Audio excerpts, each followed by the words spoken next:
அனைவருக்கும் வணக்கம். இந்த நாளிலே வேதாகமும் ஒரு விடுதலை சரித்திரம் என்கிற தலைப்பில் உங்களோடு நான் பகிர்ந்து கொள்ளணும்னு சொல்லி ஆசைப்படுகிறேன். காரணம், உலகத்தில் அநேக மதங்கள் இருக்கிறது, அநேக சித்தாந்தங்கள் இருக்கிறது, அநேக வேதங்கள் இருக்கிறது.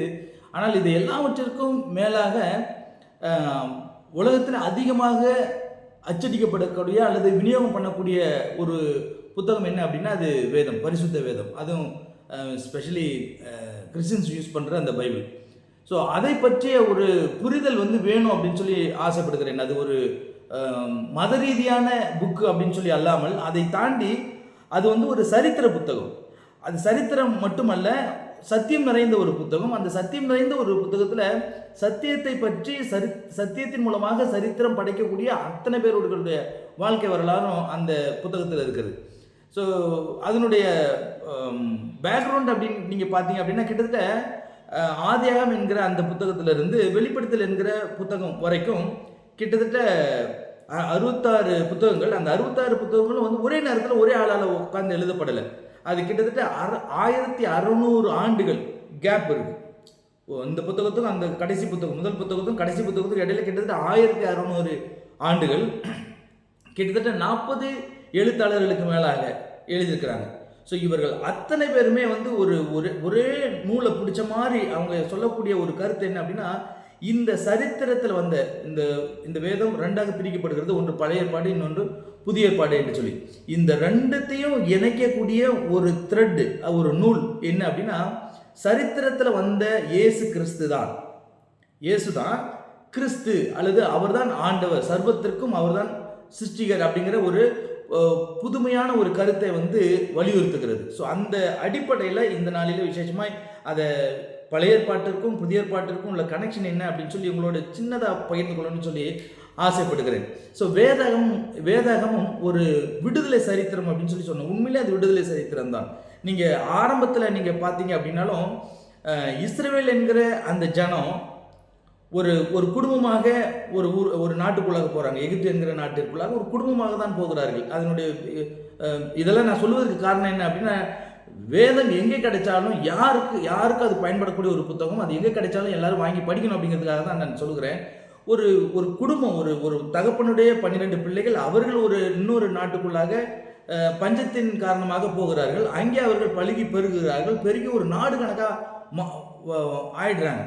ஸோ அப்படி ஆன அந்த மக்களுக்கு விடுதலை வேணுங்கிற எண்ணம் வர அளவுக்கு அந்த நாட்டு மக்கள், அதாவது எகிப்து மக்கள், இவர்களை ஒடுக்குகிறார்கள் அப்படின்னு சொல்லி அந்த வேதம் சொல்கிறது. ஒடுக்குனார்கள், அதிகமாக வேலை வாங்கினார்கள், வேலைக்கு ஏற்ற கூலி கொடுக்கல. இதையெல்லாம் தாண்டி இந்த மக்களுடைய வாழ்வு கசந்து போகிற அளவுக்கு மாறி இருக்கு அப்படின்னு சொல்லி வேதம் சொல்லுகிறது. கசக்க பண்ணினார்கள், அதாவது ஏன்டா வாழ்றோம் அந்த உலகத்தில் அப்படிங்கிற அளவுக்கு அவர்கள் தள்ளப்பட்டார்கள். ஸோ அப்போ கடவுள் அவர்களுக்கு பண்ண ஒரு பெரிய வாக்கு தத்துவம் அல்லது ப்ராமிஸ் என்ன அப்படின்னா, உனக்கு இப்போ நீ அடிமையாக இருக்கிற இல்லையா, இந்த நாட்டிலிருந்து உன்னை எடுத்து கொண்டு போய் பாலும் தேனும் ஓடக்கூடிய ஒரு நாட்டிற்குள்ளாக உன்னை கூட்டி சேர்ப்பேன். அங்கே உனக்கு சுதந்திரமான ஒரு தேசத்தை நான் உனக்கு தருவேன். அங்கே இந்த மாதிரியான அடிமைத்தனம் இருக்காது அப்படின்னு சொல்லி ப்ராமிஸ் பண்ணுகிறார். ஸோ வேதம் கிறிஸ்தவர்கள் என்ன நினைக்கிறாங்கன்னா, அது ஒரு பாவத்திலிருந்து விடுதலை தரக்கூடிய ஒரு புத்தகம் என்று சொல்லி, அது எவ்வளவு உண்மையோ அதே போல இது ஒரு அரசியல் ரீதியான விடுதலை கொடுக்கக்கூடிய ஒரு புத்தகம், அரசியல் விடுதலை கொடுத்த ஒரு புத்தகம். எகிப்து என்கிற நாட்டில் ஒரு கூட்ட மக்கள் இந்த மக்களை அடிமைப்படுத்தி வாழ்ந்து கொண்டிருந்த அந்த நாட்களில் அந்த அடிமைத்தனத்திலிருந்து அவர்களை விடுவித்த வரலாறு தான் இந்த வேத புத்தகத்தினுடைய வரலாறு. ஸோ முதலாவது அவர்களுக்கு கிடைத்த, இஸ்ரேல் ஜனங்களுக்கு கிடைத்த விடுதலை அரசியல் விடுதலை தான். அந்த அரசியல் விடுதலை இதனுடைய மூல காரணம் என்ன அப்படின்னா, அவர்களுக்கு ஸ்பிரிச்சுவல் விடுதலை வேணும் அப்படின்னு சொல்லி அவர் இன்னும் கேட்டால் கடவுள் மோசஸ் சொல்கிறாரு, அந்த ஜனங்களை அங்கேருந்து நீ விடுவித்து பாலும் தேனும் ஓடக்கூடிய அந்த கானான் தேசத்துக்கு கொண்டு போ அப்படின்னு சொல்லி.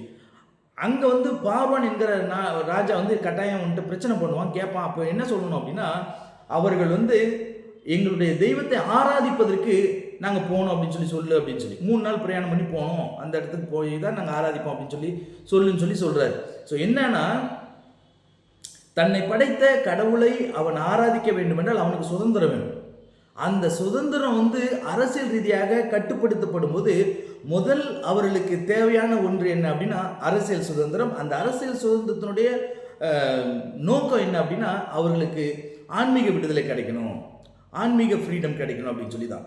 ஸோ இதை தான் நன்றாக தெரிந்த அம்பேத்கர் வந்து ஒரு 3 டெமோக்ரஸி பற்றி அவர் பேசுகிறார். ஒன்று வந்து சோஷியல் டெமோக்ரஸி, இன்னொன்று economical democracy and political democracy பற்றி பேசுகிறார். ஆனால் இந்த political democracy, economical democracy and social democracy, இந்த 3 டெமோக்ரஸியும் it's not possible unless we have spiritual democracy அப்படின்னு சொல்லி சொல்கிறார். ஸோ ஒரு மனிதன் தன்னை படைத்த தெய்வத்தை ஆராதிப்பதற்கும் அவரை வணங்குவதற்கும் அவருடைய சித்தாந்தங்களின்படி நடப்பதற்கு தன்னை தகுதிப்படுத்திக் கொள்வதற்கும் அவனுக்கு சுதந்திரம் இல்லை அப்படின்னா மற்ற எல்லாவற்றிலும் அவன் எக்கனாமிக்கலாக அடிமையாயிடுவான், சோஷியல் அடிமையாகும், பொலிட்டிக்கலாகவும் அடிமை ஆகிடும் அப்படிங்கிறது தான் இந்த வேதத்தினுடைய சித்தாந்தம். அதனால் வெற்றி அல்லது காரியமாக கடவுள் செய்கிறது என்ன அப்படின்னா அவனுக்கு விடுதலை தரணும். அந்த விடுதலை பொலிட்டிக்கல் விடுதலை, அதாவது அரசியல் விடுதலை, அதை கூட வரக்கூடிய சோஷியல் அண்ட் எக்கனாமிக்கல் விடுதலை. ஸோ இதெல்லாம் it's possible only through the spiritual democracy அப்படின்னு சொல்லி. ஸோ வேதாகமே ஒரு விடுதலை சரித்திரம். அது நீங்கள் உள்ள நுழைஞ்சு படிக்க ஒரு தனி மனிதனுக்கு கிடைக்கக்கூடிய சுதந்திரம் கிடைச்சிடும், ஒரு குடும்பத்துக்கான சுதந்திரம், ஒரு இனத்துக்கான சுதந்திரம், ஒரு நாட்டிற்கான சுதந்திரம், அத்தனையும் அழகாக தெளிவாக சொல்லக்கூடியது. இதை யாரெல்லாம் தியானிக்கிறார்களோ, யாரெல்லாம் படிக்கிறார்களோ அவர்கள் உண்மையிலே வந்து புரட்சியாளர்களாக மாறுகிறார்கள். ஸோ இந்த வேதம் வந்து ஒரு சராசரி மனிதனையும் அசாதாரண காரியங்களை செய்யும்படியாக அவனை தூண்டுகிறது. அதனால் வேதாகமத்தை வந்து வெறும் ஆன்மீக கண்ணோட்டத்தில் அணுகுவது மட்டுமல்லாமல் அது அரசியல் கண்ணோட்டத்திலும், சமூக கண்ணோட்டத்திலும், சமுதாய கண்ணோட்டத்திலும், பொருளாதார கண்ணோட்டத்தில் நம்ம நெருங்கும் போது உண்மையிலே இதில் இருக்கக்கூடிய உண்மைகள் எல்லாம் ஒரு மனிதனை மட்டுமல்ல, ஒரு குடும்பத்தை மட்டுமல்ல, ஒரு இனத்தை மட்டுமல்ல, நாட்டையே சீர்திருத்தும் என்பதுதான் இன்றைய நாளில் உங்களோட நான் பகிர்ந்து கொள்ளணும்னு ஆசைப்பட்டேன். Thank you so much. God bless you.